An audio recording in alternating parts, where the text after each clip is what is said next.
Bu Adıyaman ürünü değil mi? En meşhur çelik aksütüdür Adıyaman.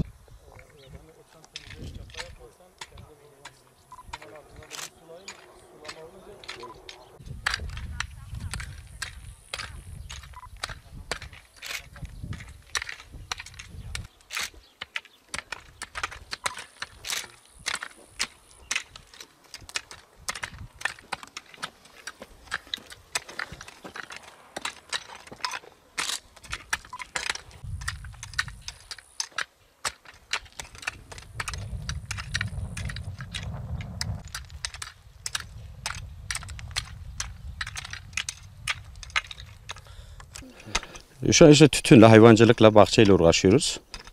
Genel geçimimiz yani tütün üzerinedir. Buranın tütünü Mayıs-Haziran arası ekilir. Tütünü kaliteli bir tütündür. Yani Çelikan tütünü dediğimiz zaman Türkiye genelinde tanınmış bir tütündür. Ama gerçi şu anki tüccarlar karışım yaparak yani diğer taraflarda getirip harmanlayıp Çelikan tütünü diye milleti yanıltarak millete satmak istiyor. Ama gerçi bunu iyi bilen içici onu aldanmıyor zaten biliyor. Ama geneli de şey yapıyor zaten. Rengine bak nasıl olsa ben tütünü içeyim de nasıl olursa olsun. Bizim şu an 20 yıla aşkın da ben 10 yıldır ekiyorum. Yani ben 20-25 yıl oldu yani bu özel döneminden sonra serbestleştikten sonra genel Çelikan tütünü ekiliyor. Daha önceleri de tekele veriliyordu ama şu an dışarıya satım yapılabiliyor. Bu senenin Ekim zamanına yağışların denk gelmesi ve aşırı yağışın günlük olarak yağması yani belli bir şeyde sonra. O yüzden bugüne kalmadı yani 5. ve 6. ay arası ekim yapılıyor Çelikan bölgesinde. Adıyaman biraz daha erken olduğu için bura biraz daha geç yani ekim yapılıyor. 5. ay ve 6. ayın arasında ekim yapılıyor. Hasat 9. ay içinde başlıyor yani hasat. Bizim isteğimiz sadece Cumhurbaşkanımızdan bizim bu bölgenin dar bölge olduğunu bize yardımcı olmasını istiyoruz yani tütün dolayısıyla. Ha bunu zengine kazanma fırsatı vermesin. Zengine kazanma fırsatı vermesin. Yani hep zengin kazanıyor bu ülkede. Zengin kazandığı için de fakir hep zaman fakir kalıyor. Onun için tütünümüzün bir vergilendirip insanı rahatlatıcı bir yasayla bir düzenleme getirilmesini istiyoruz. Fakir fukarayı gözetlemesini istiyoruz. Ha bu vekillerimiz zaten vekillik yapmıyor. İstemediğimiz vekilleri zaten koyuyorlar oraya. Fakir fukaraya baktıkları yok. Benim evim hazinede misal hazineye ev yapmışım. Garibanım hiçbir şeyim yok burada benim. İşte 4 dönüm bir arazim var. Onun için Cumhurbaşkanımızın kendi sağa olarak fakir fukaraya el atmasını istiyoruz. Vekiller de, kaymakam da, vali de hiçbir garibana yardım gelmiyor. Ben 10 yıldır buradayım. Ben bir gün kaymakamı şu dağda şu adamın bir evi var da bir yardımcı olayım bir gideyim bir eksiği var mı diyen gelen kaymakamı görmedim. Gelen vekili görmedim. Herkes kendi çıkarını kendi şeyini yapıyor. Ben oraya geleyim de bir maaşımı alayım bir vekil olayım da nasıl olursa olsun diyor. Cumhurbaşkanımızdan rica ediyorum fakir fukaraya el atmasını istiyorum. Yani gelip burada koltuğa oturup kaymakamlarımız, valilerimiz, vekillerimiz fakir fukarayı gözetlesinler. Oturmayla vekillik yapılmıyor. Biz onları seçiyoruz ki fakir fukarayı bizi gözetlesinler. Bize yardımcı olsunlar. Bize yapacaklarımızı yapsınlar. Burada oturmayla da vekillik de olunmuyor. Ha sadece ben maaşımı alayım, cebimi doldurayım.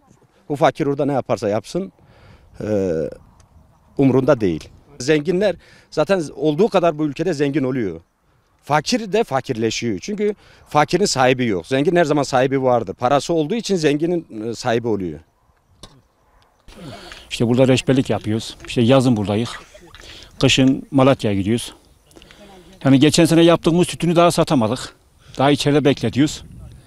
Yani diyoruz ki işte inşallah devletimiz bize bir şey açar yani bir şeyler olur inşallah tütünümüz satılır. İşte biz de emeğimizin karşılığını alamıyoruz.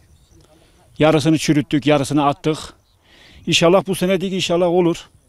Ha bu seneki şeyimizde işte iratımız tütünümüz işte 1 metre kalkıyor. 1 metrede sonra başını kesiyor.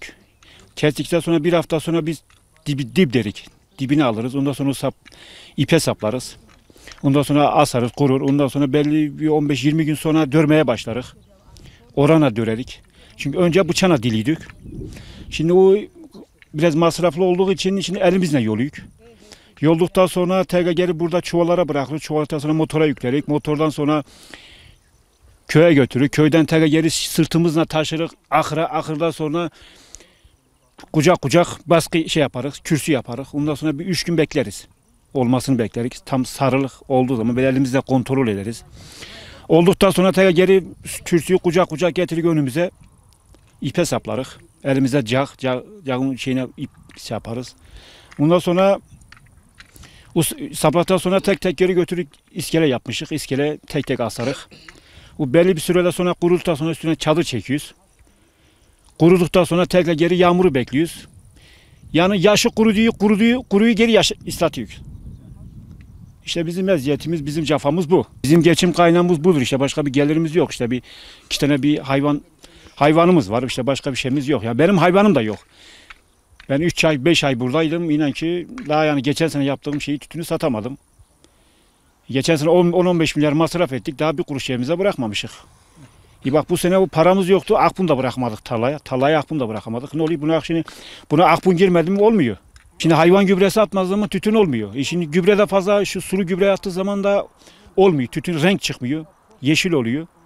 O yüzden işte olmuyor işte. Buna yetkililerimiz bir çözüm bulmasını istiyoruz yani. Şu an tütün inan ki yani tütün 70-80'de aşağı tütün gitmiyor. Bak benim bir gün alıcı geldi. İnan ki yani 80 milyonluk 90 milyonluk tütün adam gelmiş bana 40 milyonda 40-30'da bahsediyor. Bak, alan adam yani kazanıyor. Ben kazanamıyorum. Ha, çiftçi kazanmıyor. Çiftçi mümkün değil kazan. Kim söylüyor yalan söylüyor. Yani adam benim 80 milyonluk tütün adam gelmiş 30 milyon veriyor ya. Adam bunu ne yapıyor? Bunu götürüyor. Allem ediyor, kullem ediyor. Arkadaş götürüyor bakkallardan 100'e, 120'e, 130'a adam gidiyor satıyor. Yani ben kazanamayayım ki. Mümkün değil. Yani kim söylüyorsa kazanıyor. Yalan söylüyor. Ha, halimizi görüyorsunuz. Elimizde kürek. Sabah güneş doğuş başlıyoruz. Güneş battı mı bırakıyoruz. İşimiz bu. Başka bir şey yok işte. Yetkililerimize işte buna bir çözüm.